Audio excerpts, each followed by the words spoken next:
The agenda this week checked in on how Ontario schools are doing, welcoming children newly arrived from Syria. First up, though, we start with our three programs from the Waterloo Global Science Initiative's Summit on Access to Energy, looking at energy poverty and how to move to a more sustainable power system. Let's just put some facts on the table here that will sort of set the table for our discussion to come. Sheldon, if you would, this graphic, please. There are about 300 communities in Canada that are not connected to the North American electrical grid, and of those 300, 175 are Indigenous communities, many of which rely on diesel generators for their power. 25 of those off-grid Indigenous communities are here in the province of Ontario, to which Chief Day recently said, "Our people are living in substandard living conditions. We need to bring our communities into the 21st century. Substandard is not a standard that we can live with any longer." Chief Day, just before I pose my first question to you, let us acknowledge that we are here on the traditional territory of the Haudenosaunee people, this being the Haldimand Tract, so we acknowledge that for everybody in this audience and for our viewers at home as well. What relationship do you see between the living conditions in off-grid communities and the lack of reliable energy? Well, Steve, thank you for having us, and thank you for having me. I reflected on this some weeks back, and I looked at the issue of water, for example, and what water is to the human body. We know that that's what electricity is to society. And we're now seeing more and more, as you indicated in your opening remarks, that many communities that are Indigenous are in fact living without electricity. And again, to the common person that lives in the mainstream that have maybe second, third generation access to electricity, they don't know the current struggles that are being faced in the north. Today, for example, we're still reeling from the fire that took the lives of 9 people in Pikangikum First Nation, one of the remote communities. And one of the central issues and causes is the fact that they're not on the grid. They don't have electricity. I'm going to go to Cynthia on that very case. In Pikangikum, for example, they get their power through diesel. How does that affect the community, the fact that they have to get their power from diesel? Well, it affects it greatly. I mean, one of the things that we were trying to do after the coroner's report came out was to actually get water to the communities inside the houses. This is the coroner's report on Pikangikum in 2008. And when we actually got them up there, the generators were too old to actually be able to accommodate that. So here we've got all of the facility to make it happen. The generators are old, they can't be replaced, and we are not hooked up to Red Lake, which is about 80 kilometers away. Why not? That's a big question I think that Canada has to answer. We're going to explore some of those answers during the course of our hour tonight. Mitchell, let me go to you next. You live in one of those 25 off-grid communities, right? Where's Casablanca Lake? Casablanca Lake is about 500 miles far north of Ontario. It's between Webequie and KI, or what's known as Big Trout Lake. That's actually not going to help too many people understand where it is. Northwestern, northeastern Ontario? Yes, it's northwestern Ontario. Northwestern, so north of Thunder Bay. That's correct. How far north of Thunder Bay? 500 miles. 500 miles north of Thunder Bay. Okay, that's up there. How does your energy predicament affect how you are able to live your life there? Well, being on diesel-generated power, at least we have a reliable distribution company there, Hydro One Remote Communities, that we work with. And what we suffer from would be blackouts, brownouts, and load restrictions. When the diesel plant is maxed out, there's no more growth in the community. Nothing more can be hooked to distribution. Like we were just on a period from 2007 to 2015. No new housing, no new buildings, no new anything. Yet the population growth continues, families are formed, and overcrowding continues. That's the reality of maximum capacity of diesel power. Chris, you've looked at it in your book, Aboriginal Power. How does it affect people's lives across this country if they're off the grid? It affects them in unique and powerful ways, negative ways. Socially, what it means, the community doesn't have the power for economic development. Jobs are hard to maintain or keep or even have. Socially, you have health effects where people are relying on diesel fuel for their heating and also diesel for their power. And as a result, you have indoor air quality issues, respiratory issues in that force. Economically, when you don't have that power, you can't offer a place where companies can get established because they don't know if the power is going to be on. As Mitchell indicated, if there's a load restriction, you can't keep your company operating, so companies don't get established. And environmentally, Steve, Diesel fuel is really bad for climate change. It emits heavy greenhouse gas emissions. So this is a triple whammy here with these communities that is socially, economically, and environmentally very negative when you're reliant on diesel power. How does it affect people in British Columbia? The same way. There are many coastal communities that do not have access to the grid, many that are far away from the grid, isolated communities that you have to fly into, or there may be snow roads. But, you know, noise is one of those issues. I think that people have to live with a noisy generator, the fear of diesel spills into precious lakes or sacred sites, you know, and just feeling like, you know, you're living in a second-class conditions or third-world conditions. That why are you different than a community 100 miles down the road? This is a quote from Narbada Kumari Chaudhry from Nepal, who said, "Until 2 years ago, we used animal dung for cooking. We stopped using it after realizing that it was more detrimental to our health than firewood. Animal dung produced a lot of smoke, which hurt our eyes. Whenever the forest authorities allow us to collect firewood, my father, my sister, and I go to the forest. My younger brother has never done it. Collecting firewood takes a lot of time. Sometimes we spend a whole day on it." Talk to us, Hisham, about the connection between a lack of access to reliable power and good health. Well, as Jatine mentioned, the global burden of disease estimates are about 4 million or so people dying prematurely every year as a result of the household air pollution that comes from cooking with these kinds of fuels. And when you look at who is most at risk, well, it's naturally, of course, it's women and it's children, because they're hanging around with mom in the kitchen. And so if you think of having a barbecue in your house, right, a wood, you know, you go camping, you go light that fire, you build your nice fire, you're going to make your s'mores, right? Now take that into your house and then cook with that every day, day in, day out. But if you have access to wood, chances are it's free, so it's pretty hard to turn that down. This is a big challenge that we face when we try to think about how people transition away from that energy source, right? Household energy choices are not made in an ideal world. They're made in a world in which people have to make hard decisions about how they spend their money. Do I spend my money on this fuel, which is going to be cleaner for me to burn in my house, but on the other hand, I need food for my kids that I'm not growing myself. I need to send my kids to school, right? I need to do a whole bunch of other things, right? And that wood over there, well, that's free. I pay for it with my time, but I don't pay for it with my money. Let's pick up on that. Jatine, because this is a great point. Think of the time freed up, not having to spend 8 hours collecting firewood to cook if you had reliable power, right? Absolutely. And I've said this often, you have to view access to electricity or high quality source of energy, in essence, as a liberating force of time, because in a certain sense, we're all born with a limited amount of time and we want to make the best out of it. And imagine that time being stolen away from you, and particularly the burden falls, and there's a gender question here on women and children. We are robbing them of time because we do not have electricity access or good quality energy access. In Kiruka, let's hear from you on this. Yes, and also extending the conversation to small and medium-sized entrepreneurs. So we talk about women, we talk about children. Also, a lot of business owners cannot extend their business past sunlight hours when they have a simple light. They don't have simple electricity to run their business.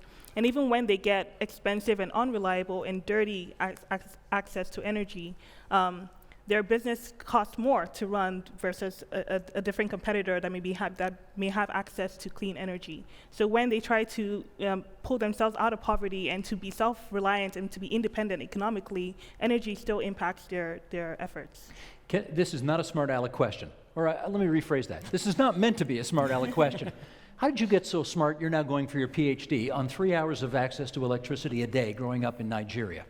Yeah, I grew up in Lagos, where the grid is very well extended. Okay. But some days we had full access to electricity, but many days out of a year we would only have 2 to 3 hours of electricity every day from the grid. So my parents had to rely on diesel generators. They're very expensive. So I was very fortunate to have parents who could afford diesel generators to, light the house and allow me to study for hours past sunlight. But they were noisy, right? Very noisy, very polluting, So and how do you study with all that very noise? dangerous as well. You know, you get through it, and this is the resilience and the adaptability of human beings. In any situation that you find yourself, you try to survive and you try to overcome. And this is the story of millions of people across Africa. The ingenuity that they use to overcome energy problems is incredible. Okay, let's go to the next segment here, which is one of the United Nations Sustainable Development Goals, as we've discussed, is to end energy poverty by the year 2030. That doesn't give us much time, actually, if we're going to get that done. How possible do we think this truly is? Aaron, I want to start with you. You're out of the UN right now, and then let's go along. Sure. So, as I mentioned, we faced these problems before. In the 1930s in the United States, for instance, only 10% of rural America had access to energy. And with the creation of the Rural Energy Administration as part of the New Deal, within 20 years, that number had jumped to 90%.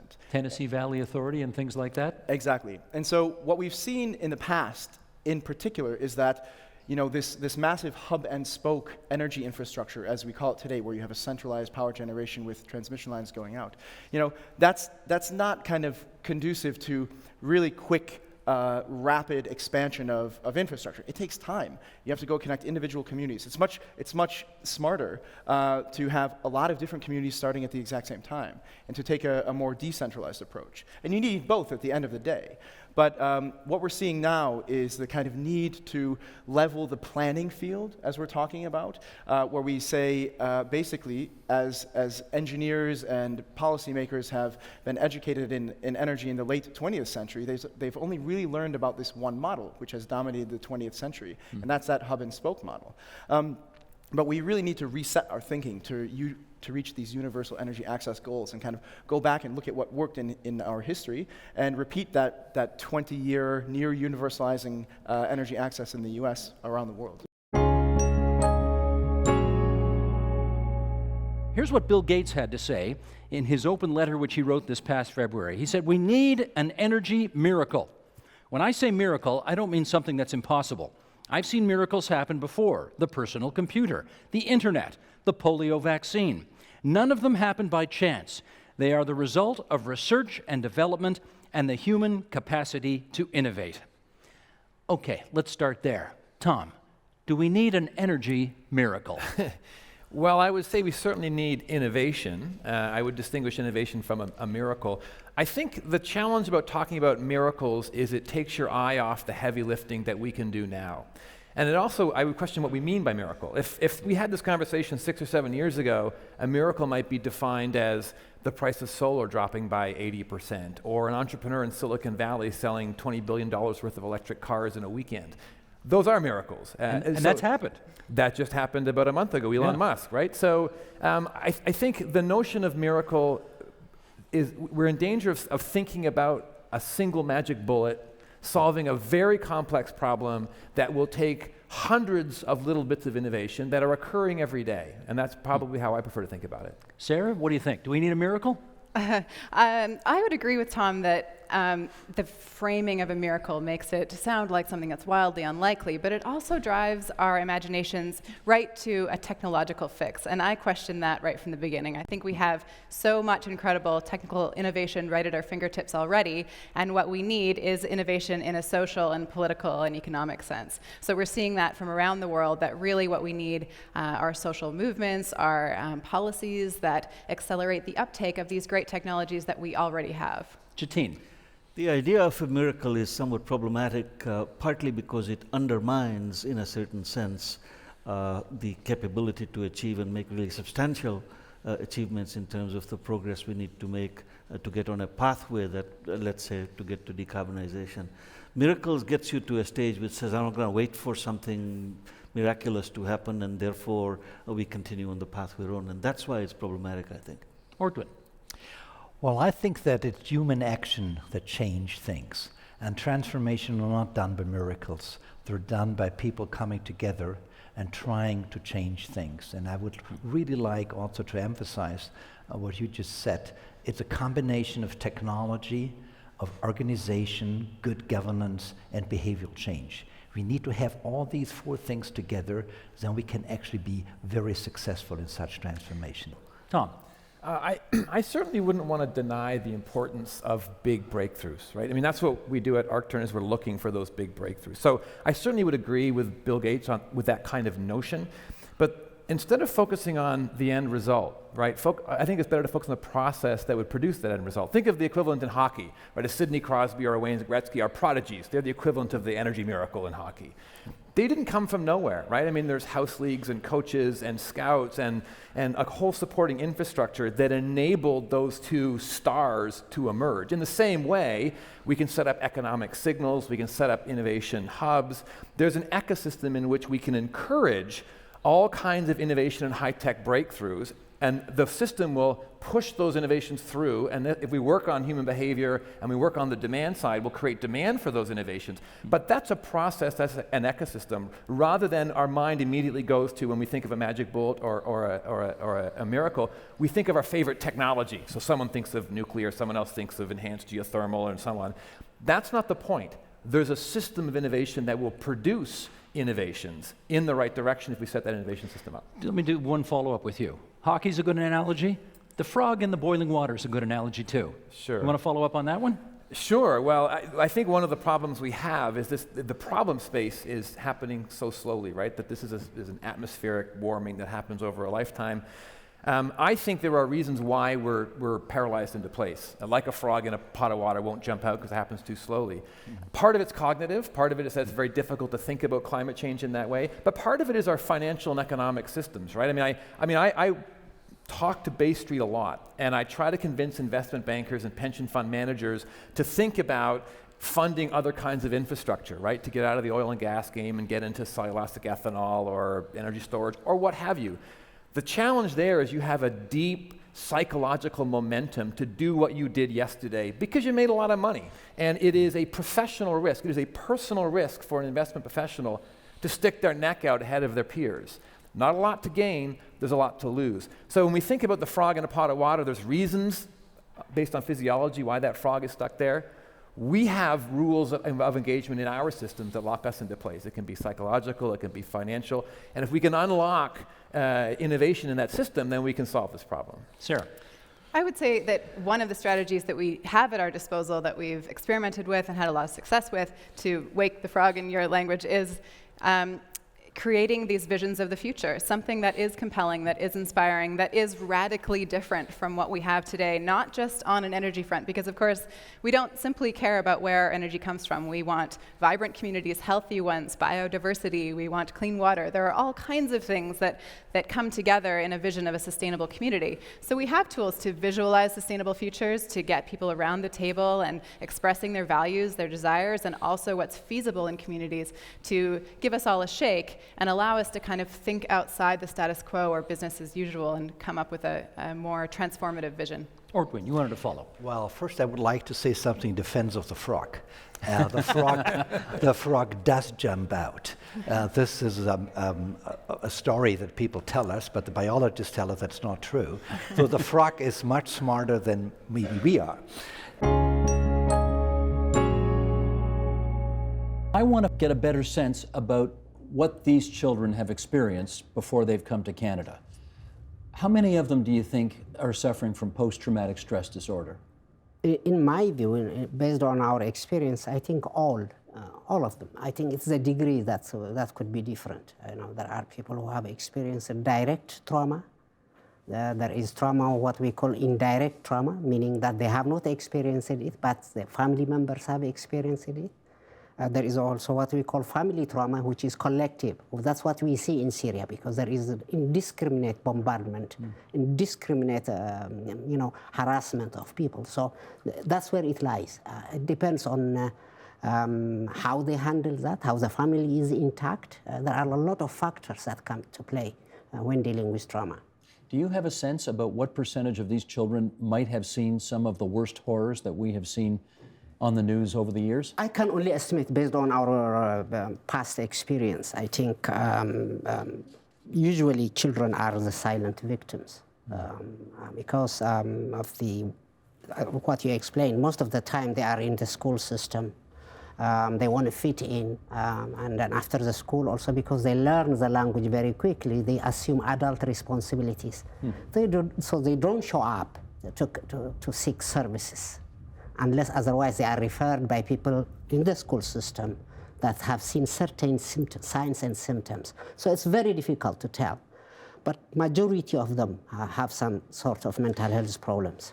We have actually a list here that we want to share with everybody of symptoms as they may present themselves if a student, a young student is suffering from PTSD. Sheldon, let's bring this up if we can. The student might seem lethargic.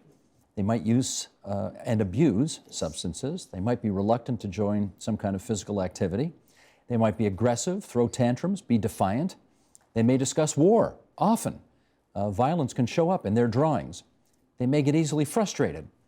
This all from the Welcoming Syrian Newcomer Students and Families to School information sheet.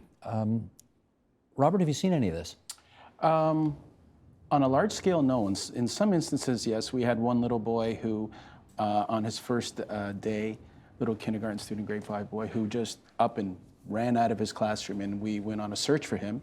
And sure enough, one of the other kindergarten teacher says, he's in here, Mohammed's in our classroom. I went in and he had found another boy that he had experience with, and he was sitting next to him and playing Lego, and I put my hand in his shoulder and I said, Mohammed, you just found a new classroom. So you left him there? So I left him there. So that was probably one of the first times I've ever done something like that. But we do see that kind of reliance on one another, and I think that might be part of how they support one another in terms of some of the things that we're seeing. We do get some requests from the private sponsors, particularly when they live together with their sponsors or are in the neighborhoods. The private sponsors usually raise some concerns. One, seeking support for themselves, because the Syrians would like to share what they have gone through, which is healthy in a way. But at the same time also, it's very difficult for the person who is listening, who is hearing that, who has lived all their life sheltered lives. At the same time also, because they live in a close contact with people who have children, they raise also about the problems that the children are facing. Zaina, as wonderful as children can be, they can also be cruel as hell. And I wonder whether, how does a newcomer who has been through a war zone of Syria deal with, I'm not saying we have examples of it here, but potentially. They're going to have to deal with bullying, they're going to have to deal with teasing, taunting, maybe being left out or excluded from various class activities. How are they going to deal with all that in addition to all of what they've already experienced? So far, what I've seen from the clients that came to our centers, there's great resiliency. Like, it's amazing what they've been through, but still how resilient they are. So it's not just because, I think not because they're children, but also what they've been through built that strength. So with the assumption, sometimes we think we get that assumption that they're going to be weak, they're going to be lacking of strength, but not really. From what I've seen, I don't know if you agree with me, but from what I've seen, I think they're showing great strength, they're showing great resiliency, and